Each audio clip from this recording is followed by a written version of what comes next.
Atong isgutan karon ang 5 ka klase sa tao nga di nimo angay higalaon. Di jud malikayan nga makasulod ang mga taong toxic sa atong kinabuhi. Usahay naapod tay pamilya nga sobra ka negatibo. Naapod tay boss nga sobra ka manipulative. Pero ang positive side sa atong kinabuhi, kanunay tang naay makatunan. Ug kanunay tang mag-grow. Ang negative side pod, makatakod ang toxic nga tao. Kay kung di ta mulikay nila, basin kita na pod ang mahimong toxic. When you are around toxic people, they tend to release negative energies which affect the environment nearby and the place you are in.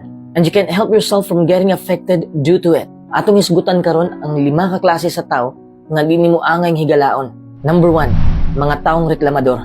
Tanan man pud ta magreklamo, pero lahi na pud na ang reklamador.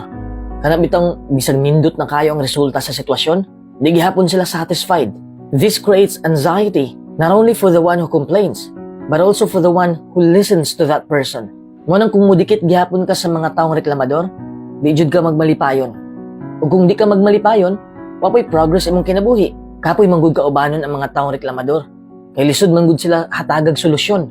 Kay permi sayop lang ang ilang makita. Tanang solusyon imo nang gitudlo sa ila. Pero di gihapon enough sa ila. Mao nang mas maayo pang mag-inusara kaysa sa makig-uban ka sa mga taong reklamador. Pero aya ka mo palayo nila, make sure nga di pod ka utrong reklamador. Number 2, mga taong naysayers. Sila ang klase sa mga tao nga kapoy kaayo kaubanon. Sila manggod ang babag sa imong mga pangandoy. Pananglitan, gusto nimong magnegosyo. Sila ang pinakaunang mag-discourage nimo. Kung mag-vlog ka, ignon pod kanila nga di na ka mo sikat. Bisag unsa pa na imong planong buhaton, sila imong kontra. Nya naa pa jud aslay backup nga mga rason para matandog jud ka ba ug di na ka makapadayon. Just walk away when they start to get negative. Block your ears when they talk trash about people, when they talk about things, or just about anything. Dito kuyog sa mga taong kasabot sa imong plano. Kung wa man gani mo suporta nimo, padayon lang gyapon. Ikaw na lang suporta sa imong kaugalingon. Number 3, mga taong hambugiro. Mas maayo na lang tong tao nga gahinambog, pero naay ikabuga. Pero kasagaran hambugiro, katupad yung way ikabuga.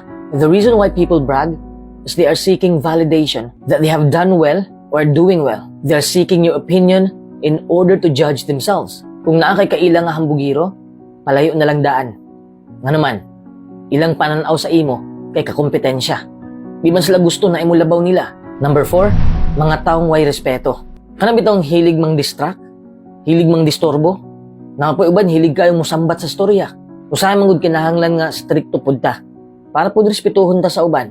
Di pwede nga itolerate lang nato sige ang inaana nga klase sa mga tao. Di ka magmalipayon kung kauban nimo ang inaana nga klase sa tao. You have to have enough self-respect for yourself to know your worth when people take advantage of you and waste your time. Number 5, mga taong way salig sa imo. Mas arang-arang na lang tong tao nga sigig disagree kaysa sa mga tao nga wadyoy salig sa imo. Basin makaingon ka nga pareho ra man na. Naay dakong kalahian. Ang mga taong mo disagree, may balaan nimo diretso. Kay isulti nila mismo sa imong atubangan nga di sila uyon sa imo. Pero ang mga taong way salig, magpakaroon ingnon silang nisuporta sila nimo. Pero nagduda naman di ay sila sa imong abilidad. Ang sakit pa jud, mag-wish pa na sila nga di unta matuman imong pangandoy para ma-prove nila nga sakto ang pagduda nila sa imo. Manang kung waslay salig sa imong abilidad, palayo na lang. Kay maabot man gud sa punto nga mawala na pud kag pagsalig sa imong kaugalingon. Matakdan ka sa ilang pagka-negatibo. Dali ra man gud tang madutlag negative kaysa sa positive. Magsugod ang kapildihan kung wala kay salig sa imong kaugalingon. Kung unsa man gani imong pangandoy, kung unsa man gani imong gustong buhaton karon, ihilom na lang na. Let your success be the noise.